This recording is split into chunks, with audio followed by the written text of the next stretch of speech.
Ils partirent de là et traversèrent la Galilée. Jésus ne voulait pas qu'on le sache, car il enseignait ses disciples et leur disait : « Le Fils de l'homme sera livré entre les mains des hommes. Ils le feront mourir, et 3 jours après sa mort, il ressuscitera. » Mais les disciples ne comprenaient pas cette parole, et ils craignaient de le questionner. Ils arrivèrent à Capernaum. Lorsqu'il fut dans la maison, Jésus leur demanda : « De quoi discutiez-vous en chemin ?» Mais ils gardèrent le silence, car en chemin, ils s'étaient entretenus sur la question de savoir qui était le plus grand. Alors il s'assit, appela les 12 et leur dit : « Si quelqu'un veut être le premier, qu'il soit le dernier de tous et le serviteur de tous. » Et il prit un petit enfant, le plaça au milieu d'eux, et après l'avoir embrassé, il leur dit : « Quiconque reçoit en mon nom un de ces petits enfants me reçoit moi-même. Et quiconque me reçoit ne me reçoit pas moi-même, mais reçoit celui qui m'a envoyé. » Est-ce que vous connaissez un certain Abel Yanguel? Non, vous ne connaissez pas? Eh bien, moi non plus. Mais ce monsieur nous a laissé cette phrase : « Tout texte hors contexte n'est que prétexte. Tout texte hors contexte n'est que prétexte. » Il avait de bonnes idées, ce Abel Yanguel, même si on ne le connaît pas. Et donc je vous invite effectivement à nous plonger ce matin dans un aspect. Donc voilà, Abel nous rappelle l'importance de bien connaître le contexte des textes que nous lisons. Et donc je vous invite à creuser un peu, à nous arrêter ce matin sur un élément du contexte des textes bibliques. C'est un élément qu'on a déjà évoqué à plusieurs reprises, et c'est notamment pour ça que je voudrais qu'on s'y arrête ce matin. On en a parlé notamment il y a 2 semaines. Il s'agit du fait que les textes, les récits, notamment du Nouveau Testament, ont été écrits dans ce qu'on appelle une culture de l'honneur. Une culture de l'honneur. Qu'est-ce que c'est qu'une culture de l'honneur ? On me pose la question. Une culture de l'honneur, c'est une culture dans laquelle on est très préoccupé par la réputation de l'individu ou d'une famille. C'est la plus grande des préoccupations, la réputation de chacun et de sa famille. Alors, bien sûr, on n'est pas aujourd'hui une société de l'honneur, on n'est pas une culture de l'honneur, mais on va y revenir, il me semble qu'il y a quand même des restes de ça. Revenons sur les caractéristiques de ce qu'on appelle une culture de l'honneur. Les sociétés qui ont une culture de l'honneur sont des sociétés dans lesquelles on se lève le matin avec comme préoccupation principale de recevoir les honneurs, de recevoir des marques de reconnaissance, d'agrandir son prestige, d'agrandir sa réputation, de préserver aussi sa réputation. Par conséquent, ce sont aussi des sociétés dans lesquelles on veille. On est très angoissé et préoccupé par le fait de rendre les honneurs, d'honorer les gens qui ont un certain pouvoir et une certaine réputation. Et enfin, autre caractéristique des sociétés de l'honneur, ce sont des sociétés dans lesquelles tout préjudice mérite vengeance. Quand on est attaqué, l'honneur de l'individu ou de la famille est bafoué, alors on a l'habitude de se venger. Voilà, un peu les caractéristiques d'une société de l'honneur. Alors, on n'est pas forcément une société de l'honneur.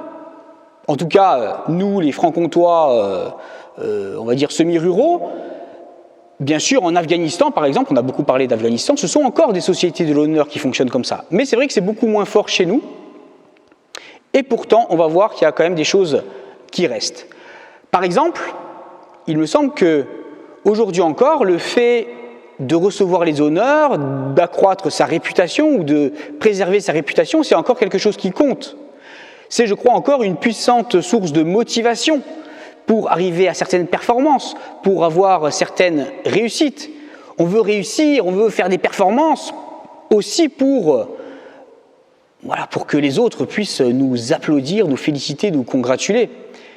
Si on veut que nos enfants réussissent et qu'ils fassent de grandes études, par exemple, c'est bien sûr pour qu'ils soient heureux, mais c'est aussi peut-être pour recevoir les félicitations, pour avoir une bonne réputation, pour que notre famille ait une bonne réputation.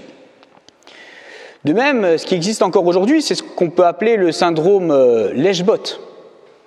Si vous avez un chef qui a une certaine influence, un certain pouvoir sur votre carrière, sur votre fiche de paye, vous allez avoir tendance peut-être à être particulièrement gentil avec lui, à lui faire des petits sourires, à lui faire des compliments sur sa cravate, même si elle est moche.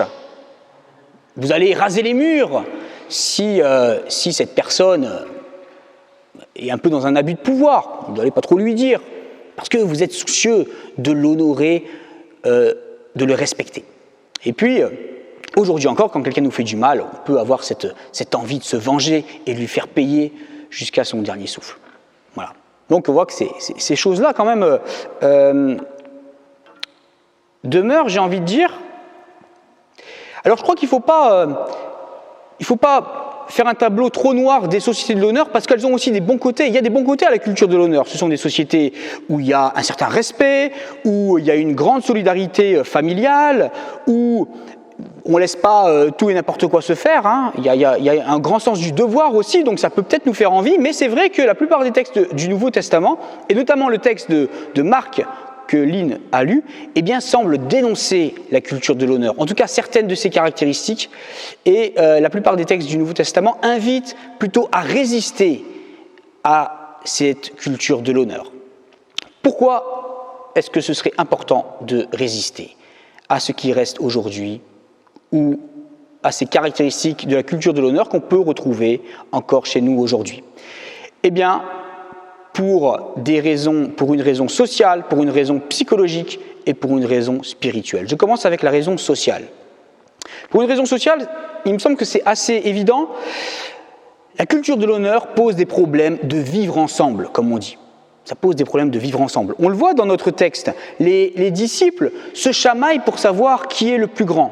Ils ne sont pas préoccupés d'abord par leur responsabilité, par leur mission, mais par le fait de savoir qui est le plus grand finalement au regard des autres, qui a le plus de prestige, qui doit être le plus honoré. Et il me semble que c'est évident que pour qu'une société, si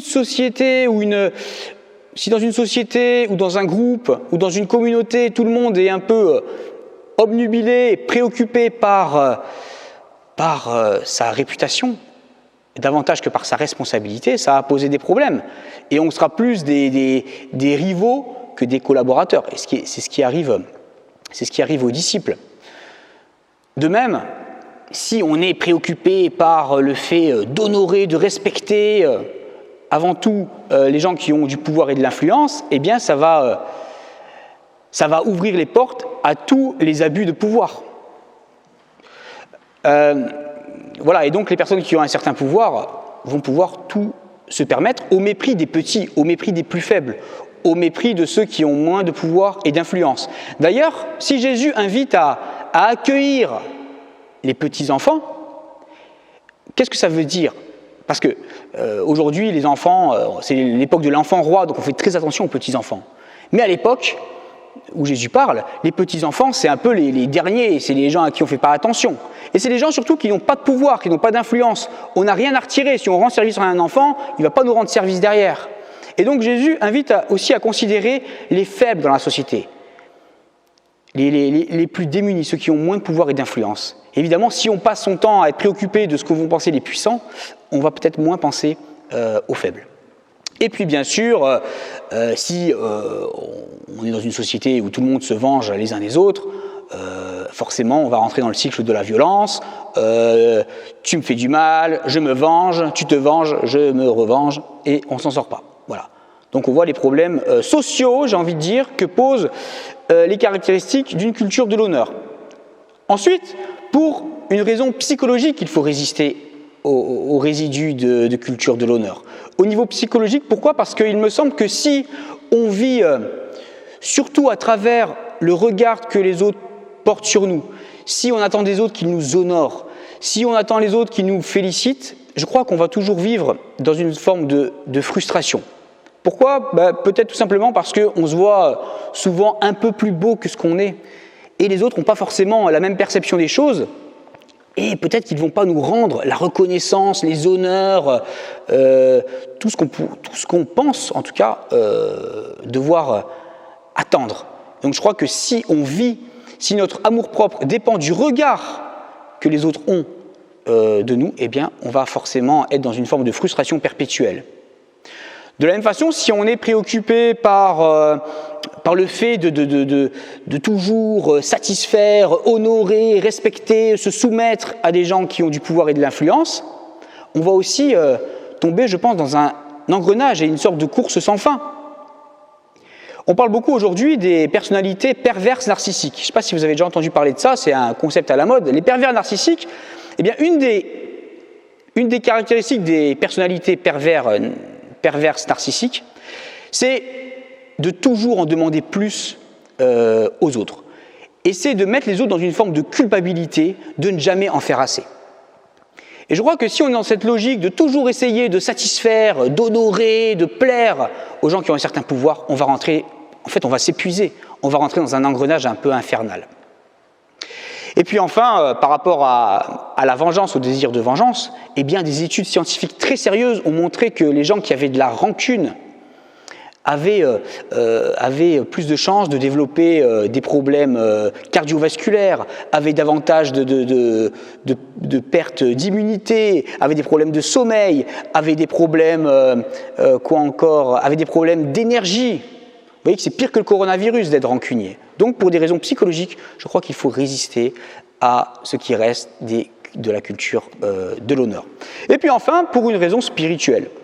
On le voit dans la réaction que Jésus a par rapport aux disciples qui se querellent. Eh bien, Jésus, quelque part, les renvoie au fait que le sens de la vie, c'est servir et non être servi. Notre juste place dans la création, c'est servir et non être servi. Et finalement, Jésus invite à chercher avant tout, non pas à honorer les autres, non pas avant tout à recevoir les honneurs, mais avant tout, peut-être, à honorer Dieu, à faire ce que Dieu attend, dans la conviction finalement que c'est Dieu qui a nos vies entre ses mains, qui a nos existences entre ses mains. Et même si les gens qui ont du pouvoir, de l'influence sur nos vies devaient nous lâcher, eh bien Dieu, lui, ne nous lâchera pas. C'est un peu finalement ce que Jésus dit quand il parle de sa crucifixion et de sa résurrection à venir. Il dit finalement, voyez, je vais accepter d'être déshonoré, mais je sais que Dieu va me relever. Jésus nous invite à vivre dans cette logique, dans cette conviction qu'il y a quelqu'un là-haut qui prend soin de nous, qui s'occupe de nous, qui pourvoit à nos besoins et qui finira par récompenser finalement ceux qui agissent selon ce qui est vrai, ce qui est juste et ce qui est droit. Et finalement, Jésus nous invite, comme ciment des relations sociales, à favoriser, plutôt que l'honneur, plutôt que la recherche de l'honneur, l'amour. L'amour comme ciment des relations sociales. Le pasteur Eugène Bercier disait à propos de l'amour véritable, il disait la chose suivante, l'amour véritable, celui qui se soucie avant tout du bonheur de l'autre et non de son propre intérêt, eh bien accepte d'être bafoué, oublié et sacrifié. L'amour véritable, je répète, cette citation du pasteur Eugène Bercier, un vieux pasteur d'antan, l'amour véritable qui se préoccupe avant tout du bonheur des autres et non de son propre intérêt, accepte d'être méprisé, oublié et sacrifié. L'amour véritable consiste donc à être gratuit, consiste à ne pas chercher d'attendre quelque chose en retour. L'amour véritable consiste aussi à être un amour courageux qui n'a pas peur de dénoncer aussi les abus de pouvoir. Et enfin, l'amour véritable consiste aussi à ne pas enfermer l'autre dans le mal qu'il a pu nous faire dans le passé. Voilà, chers amis, je vous invite à ce que mutuellement, collectivement, nous puissions avoir à cœur de résister à ce qui peut rester aujourd'hui, à ce qui ressemble aujourd'hui à ce qu'on voit dans une culture de l'honneur. Je vous invite à résister à tout ça pour une raison de responsabilité sociale, par simple égoïsme par rapport à notre équilibre psychologique et bien sûr par cohérence spirituelle avec ce qui fait au fond l'essence même de notre foi. Amen.